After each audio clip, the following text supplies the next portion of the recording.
નમસ્કાર દર્શક મિત્રો, સ્વાગત છે આપનું ક્રાંતિ માર્ગમાં ને આપણી સાથે જોડાઈ ચૂક્યા છે ઠાકરસિંહભાઈ રબારીજી. ઠાકરસિંહભાઈ, સ્વાગત છે આપનું ક્રાંતિ માર્ગમાં.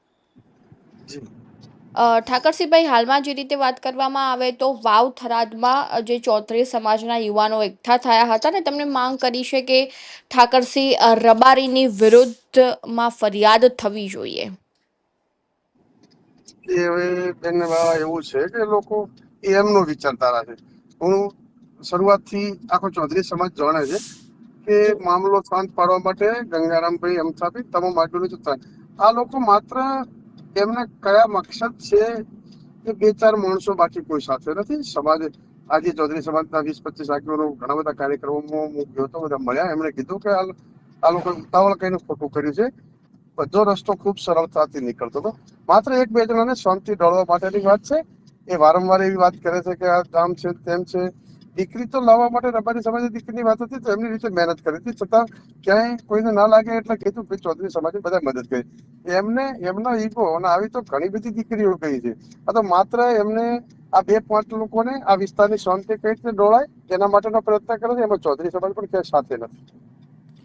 જે ઠાકરસિંહભાઈ, તેઓ એવું કહી રહ્યા છે કે જો ચૌધરી સમાજના આગેવાનો ઉગ્ર ભાષણ કરે છે તો તેમની સામે ગુનો નોંધાય છે. તો ઠાકરસિંહ રબારીએ તો રબારી સમાજમાં સૌથી પહેલા એટલે કે પહેલ કરી હતી કે આ દીકરી મુદ્દે, તો તેમની સામે કોઈ પણ ગુનો કેમ ના નોંધાય? જો ચૌધરી સમાજના આગેવાનોએ કીધું હતું કે 5 દિવસની મુદત આપી હતી, બધા શાંત રાખો.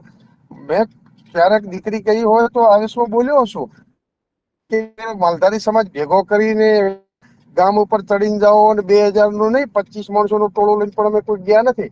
એમણે તો 2000 થી 2500 નું ટોળું લઈ જઈને હુમલો કરવા ગયા હતા. ઉગ્ર ભાષણો કર્યા અને ટોળું લઈ અને પથરાની ગાડી લઈ અને બીજા ગામ ઉપર સર્વ સમાજ ઉપર હુમલો કર્યો. અમે કોઈ સમાજ ઉપર હુમલો નથી કર્યો. અને એ મને કોમેન્ટો ફોન કરીને ગાળો બોલતા હતા. એમને કીધું હતું કે આખો સમાજ નહીં, જે લોકો મને કોમેન્ટો કરે છે લોકોને કહું છું કે મારી કે કોઈ સમાજની બાબત હતી ક્યારેક કોઈ સમાજ ખરાબ હોતો નથી. માત્ર 1-2% લોકો એ સમાજને વેરવિખેર કરતા. હવે એ બધા બાબતોમાં ઉગ્ર બને છે, વાતો કરે છે. હું ટોળું લઈને ક્યાંય ગયો છું? એ લોકો 2000 નું ટોળું લઈને ગામ ઉપર હુમલો કર્યો છે. જી ઠાકરસિંહભાઈ, પરંતુ જ્યારે તમારો પહેલો વિડીયો સામે આવ્યો હતો ત્યારે તમે એવું કહી રહ્યા હતા કે કોઈ પણ ભોગ્યા દીકરી પાછી આવી જોઈએ અને જો નહીં આવે તો અમને લાવતા આવડે છે. અને હા. લાઈ એ આપ સૌ જાણો છો. અમે લાઈ, અમે ક્યાં તોફાનો કરીને ટોળું લેવા નતા ગયા. અને અરે ચૌધરી સમાજની દીકરીઓ લાવી છે, એ પણ વિડીયો આવ્યા. તમે જો પ્રભારી સમાજની વાત, ચૌધરી સમાજની દીકરીઓ બે હમણાં જ બે અપાવી છે. એવી વાત નથી કોઈ પણ સમાજની દીકરી. પણ આ તો આ લોકોને દીકરી લાવવાનો ઇસ્યુ નતો. બે સમાજ વચ્ચે વેર ઝેર કઈ રીતે થાય? સીધું ટોળું. જયારે આગેવાનો મધ્યસ્થી કરી રહ્યા હોય, પ્રયત્ન કરી રહ્યા હોય, ત્યારે 2000 નું ટોળું કોઈ મધ્યસ્થી માટે 5-10 આગેવાનો એ ઘણા વિડીયો બને. અમે તો મુલાકાત કરવા ગયા હતા. અરે ભાઈ 5 દિવસની વાત થઈ હતી, 2000 નું ટોળું બેન ક્યાં મુલાકાત કરવા જઈ શકે? જી. હા, જી, શું કહેવું છે આપનું? જો ખરેખર આ ફરિયાદની માંગ થઈ રહી છે, ચૌધરી સમાજને લઈને શું કહેવું છે? ચૌધરી સમાજની તમામ લાગણીઓ મારી સાથે છે. હમણાં 5 દિવસ પહેલા ચૌધરી સમાજના ગંગારામભાઈ ને ઘણા બધા મૂળજીભાઈ ભરડવા ઘણા આગેવાનો સાથે મારે બેઠક થયેલી છે. આમાં ચૌધરી સમાજની વાત જ કોને ચૌધરી ને રબારી સમાજ એમને ખબર પડી ગઈ છે કે આગેવાનો જોડે આ બાબતે ગડબથલ થઈ રહી છે ને સમાધાન થવાનું છે. એટલે એ સમાધાન ના થાય અને આ ઉકળતું જ રહે એનું આ ભાઈને રસ છે. આ જે વિડીયો બનાવે છે ને, જી. આ ભાઈ જે બોલે છે કે ઠાકરસિંહ ઉપર ફરિયાદ થવી છે, હમ. મારે તમારા માધ્યમથી એમ કેવું છે, એના કુટુંબમાં બે દીકરીઓ બીજા સમાજની છે. જી. એમને પૂછો કે તમે શરૂઆત કરો ને મારો ભાઈ, તમે આટલું બધું ઉગ્ર બનો છો, એમના પરિવારમાં બે દીકરીઓ બીજા સમાજની છે.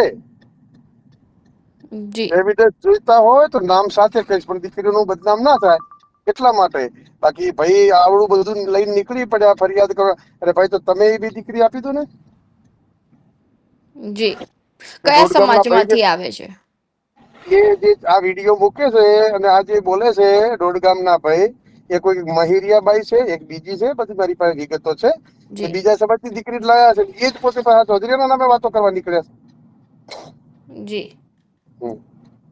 પરંતુ ઠાકરસિંહભાઈ એ તો એવી માંગ કરે છે કે દીકરી અંગે નહીં પરંતુ જે પોલીસ દ્વારા સમાજના આગેવાનો સામે પોલીસ ફરિયાદ નોંધાઈ છે અને મહત્વની વાત તો ઠાકરસિંહ રબારીની છે કે તેમની સામે ફરિયાદ નોંધાવી જોઈએ. હા, હું ટોળું લઈને તો ગયો નથી. જે લોકો ટોળું લઈને પોલીસ ઉપર હુમલો કર્યો હોય, ગામ લોકો ઉપર હુમલો કર્યો હોય, એ કાયદાનો વિષય છે. એ પોલીસ જી. ઉપર એટેક કરે છે, કોકરી ચાલો કરે છે. અમે ક્યાંય કોઈના ગામ ઉપર એટેક કરવા નથી ગયા. એ લોકો એટેક કરવા, હુમલો કરવા કાવતરું કરીને ગયેલા છે. હમ. જી. અહીંયા પોલીસ ના હોત તો પરિસ્થિતિ ખરાબ થોત. બનાસકાંઠા પોલીસને હું તો સલામ કરું છું કે એમણે બંદોબસ્ત અને ખૂબ પ્રયત્નો કર્યા, સમજાવવા પણ પ્રયત્નો કરે છે, ત્યારે ટોળું ધસી આવે છે પોલીસ ઉપર. જી. હા, તો એમાં તો પોલીસ શું કરી શકે જયારે પોલીસ ઉપર જ હુમલો કરતા હોય? આવું અમે ક્યાંય હુમલો કરવા કોઈ ટોળા ભેગા નથી કર્યા.